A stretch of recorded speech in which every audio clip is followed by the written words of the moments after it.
5 years had passed since Alpha King Damian Blackwood stood before his council and rejected the woman fate had chosen for him. He remembered every word he had spoken that night, though he wished with his whole being that he could forget them. He remembered the way Elena Hartwell's face had changed from hope to heartbreak in the space of a single breath. He remembered calling her unworthy of the throne, though nothing about her had ever been unworthy of anything.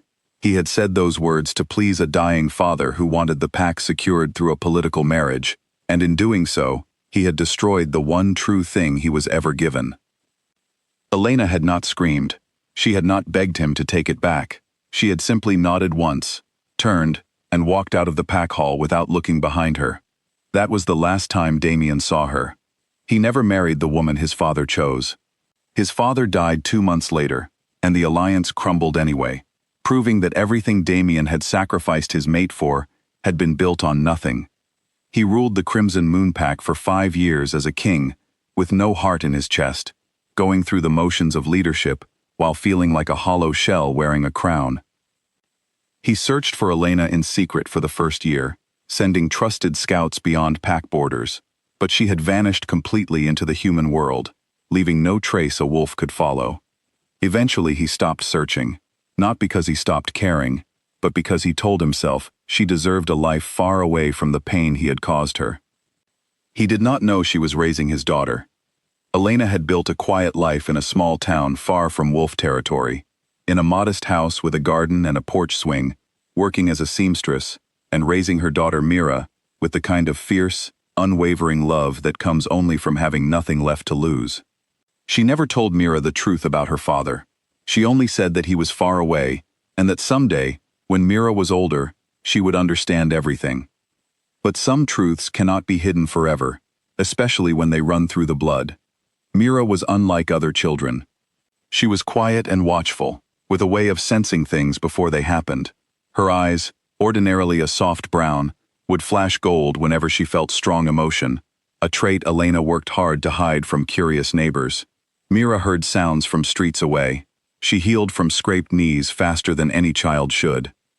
Elena knew what these signs meant, and every day she prayed that no one else would notice before Mira was old enough to understand what she was. For 5 years, Elena managed to keep her daughter's secret safe. Then one autumn evening, everything changed.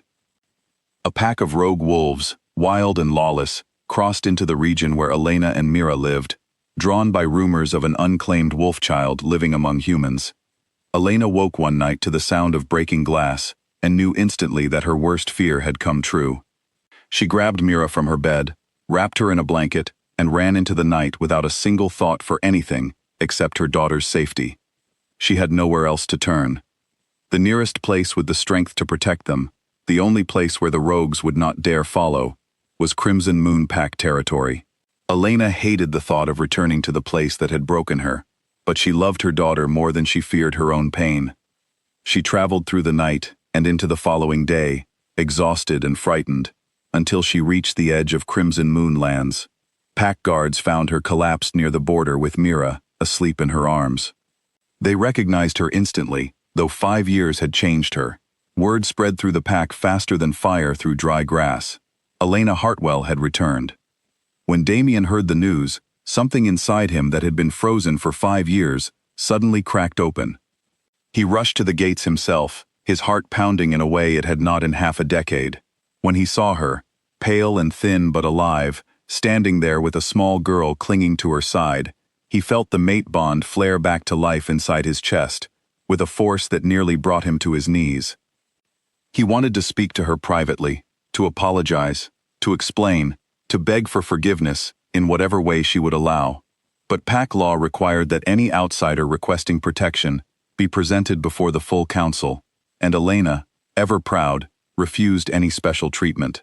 She would ask for shelter the same way any wolf in danger would ask, without favors and without secrets. That evening, the pack hall filled with council members, warriors and elders, all curious about the woman who had once been chosen as their king's mate and then cast aside.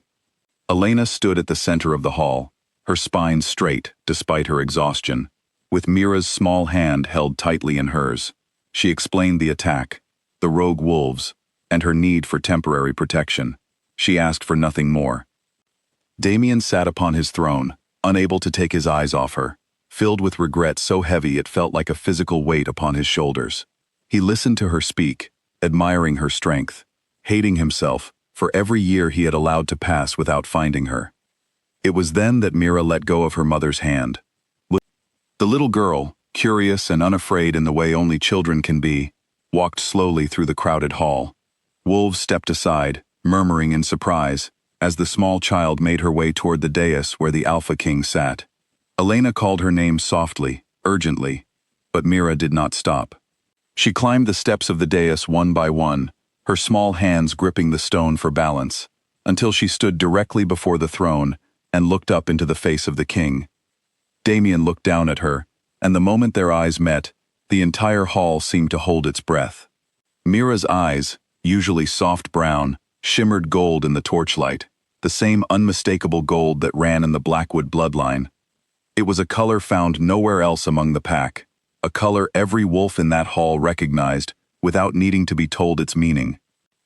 Mira tilted her head, studying him with the open honesty only a child possesses, and said the words that would change everything. Father. The single word rang out through the silent hall like a bell. Wolves who had spent 5 years wondering about the mysterious disappearance of Elena Hartwell suddenly understood everything at once. Whispers rippled through the crowd, growing louder with each passing second, until the hall buzzed with stunned realization. Damien felt as though the floor had disappeared beneath him. He looked at the little girl before him, at her gold eyes, at the shape of her face that mirrored his own mother's portrait, hanging in the palace hall, and he knew with absolute certainty that she was his daughter. 5 years of silence, 5 years of loneliness, 5 years of believing he had lost everything, and here she stood, small and fearless, calling him by a name he had never earned. He looked past Mira to Elena, whose eyes were filled with a storm of emotions, grief and fury, and a strange, exhausted relief now that the secret she had carried alone for so long was finally out in the open. She had wanted to protect Mira from this moment for as long as possible, but perhaps some part of her had also grown tired of carrying the weight of it by herself. Damien rose from his throne slowly, his legs unsteady beneath him, and knelt before his daughter so that he was at her eye level. The entire hall watched in stunned silence as their powerful Alpha King, a man who had never shown weakness before his council, knelt on the stone floor before a 5-year-old child. "I am sorry," he said, his voice breaking. "I am so sorry that I was not there for you." Mira, unaware of the full weight of history behind his words, simply reached out and touched his face with her small hand, the way children do when they are trying to understand something new. "Are you really my father?" she asked. "Yes," Damien said. "I am." He turned then to Elena, and in front of the entire council, he spoke the truth he should have spoken 5 years earlier. He admitted that his rejection of her had been the greatest mistake of his life. He admitted that he had let fear and pressure from his father guide his choice instead of his own heart. He admitted that not a single day had passed in 5 years where he had not thought of her, though he had told himself repeatedly that she was better off without him. Elena listened to every word with her arms crossed and her jaw tight, unwilling to let his apology erase the pain of the years she had spent alone. When he finished speaking, she stepped forward and told him, in a clear and steady voice that everyone in the hall could hear, exactly what those years had cost her. She told him about the nights she had spent working long hours to provide for a child alone, in a world that did not understand wolves. She told him about the fear that gripped her every time Mira's eyes flashed gold in public, the constant vigilance required to protect her daughter's secret. She told him about raising a child without a single soul to share the burden with, about missing her own pack and her own kind, about building an entirely new life out of the ashes of the one he had destroyed. Damien did not interrupt her. He did not offer excuses. He simply stood and listened, absorbing every word, understanding that whatever pain he felt in that moment was nothing compared to what she had endured. When Elena finished speaking, the hall remained silent, waiting to see what their king would do next. Damien turned to face his council. He spoke of the elders who had pressured him 5 years earlier, who had convinced him that duty required him to abandon his true mate for political gain, and he stripped several of them of their positions on the spot. declaring that no one would ever again be permitted to interfere in matters of the heart within his pack. He announced, for all to hear, that Elena Hartwell was his true mate, and that Mira was his daughter and rightful heir, and that any wolf who challenged this truth would answer to him directly. The hall erupted into a mixture of gasps and murmurs, but beneath the shock, there was also a quiet sense of justice being restored.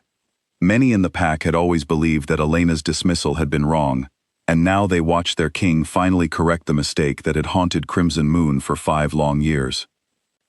That night, Elena and Mira were given quarters within the palace, and for the first time in years, Elena allowed herself to breathe without the constant weight of fear pressing down on her chest.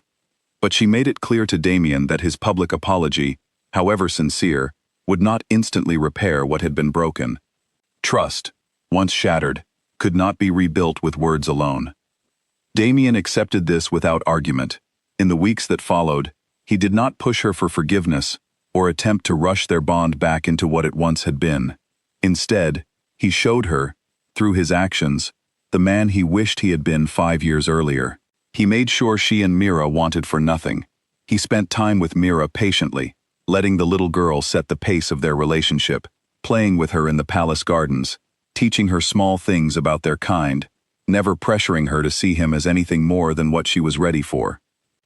He also gave Elena space, never demanding her presence, never expecting her forgiveness, simply remaining steady and present in a way he had failed to be before. Slowly, day by day, the walls Elena had built around her heart began to soften, not because Damien was a king, but because he was finally proving himself to be the man she had once believed him to be, back before fear and duty had twisted his choices. Weeks turned into months. Mira grew more comfortable calling him father, no longer with the innocent curiosity of a stranger, but with the easy familiarity of a child who trusted the man in front of her. Elena watched her daughter blossom under Damien's steady presence, watched the fear that had lived in Mira's eyes for so long slowly fade away, replaced by the security of finally belonging somewhere. One evening, as the autumn leaves turned gold across the palace grounds, Damien found Elena, alone in the garden, where Mira often played. He did not approach her with grand declarations or desperate pleas. He simply sat beside her in comfortable silence, watching the sunset together, the way they used to, before everything had fallen apart. "I am not asking you to forget what I did," he said quietly. "I am only asking for the chance to keep proving that I have changed." Elena was quiet for a long moment before she finally spoke. "I know," she said, "and for the first time in 5 years, I believe you might actually mean it." It was not a declaration of love, not yet, but it was a beginning, and for two people who had lost so much, a beginning was enough. In the following spring, Crimson Moon Pack gathered once more in the Great Hall, this time for a joyful occasion rather than a solemn one. Before the entire pack, Damien formally claimed Elena as his Luna, his true mate restored to her rightful place beside him. Mira stood between her parents, no longer a hidden secret, but the beloved daughter of the Alpha King, celebrated openly by the pack that had once nearly cost her everything. As the pack howled in celebration beneath the rising moon, Damien looked at Elena and Mira standing beside him, and understood, at last, what it truly meant to be a king. It was not about thrones or titles, or the alliances his father had once valued above all else. It was about protecting the people you loved, and having the courage to admit when you were wrong, and spending every remaining day proving that love, once broken, could still be rebuilt with patience, humility, and truth. For the first time in 5 years, Damien Blackwood felt whole,